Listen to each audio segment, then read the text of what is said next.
Les allocations familiales vont-elles réellement être réduites en Wallonie? C'est une idée qui se répand petit à petit dans les médias ces derniers jours et elle vient de Georges-Louis Boucher. Je t'explique tout, mais d'abord abonne-toi et laisse ton avis en commentaire. C'est un discours que tient parfois Georges-Louis Boucher dans ses conférences. Il peut parfois laisser entendre qu'il ne voit pas pourquoi, lorsqu'il y a des familles nombreuses, l'État doit prendre en charge tous les enfants. Mais ça s'est précisé lorsque le magazine Le Vif a diffusé l'enregistrement d'une réunion de partis houleuse, celle-là même où il y aurait eu la dispute avec Michel de Magde, dans laquelle Georges-Louis Boucher aurait expliqué que, eh bien, du côté de la Wallonie, il faudra réduire les allocations familiales et qu'il essaye petit à petit d'y préparer les esprits.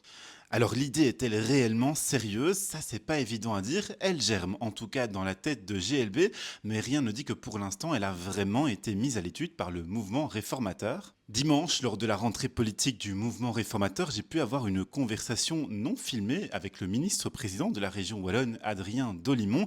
Elle portait justement sur le déficit de la Wallonie. Je l'ai questionné précisément là-dessus pour savoir quelles solutions il comptait y apporter. Il m'a expliqué que le déficit attendu cette année pour la région wallonne était de 3 milliards d'euros et que les négociations budgétaires pour l'année 2026 seraient effectivement compliquées. Mais à ce moment-là, avec moi, il n'a pas évoqué de pistes concrètes pour arriver à maîtriser ce déficit et donc il n'a pas non plus parlé de réduire les allocations.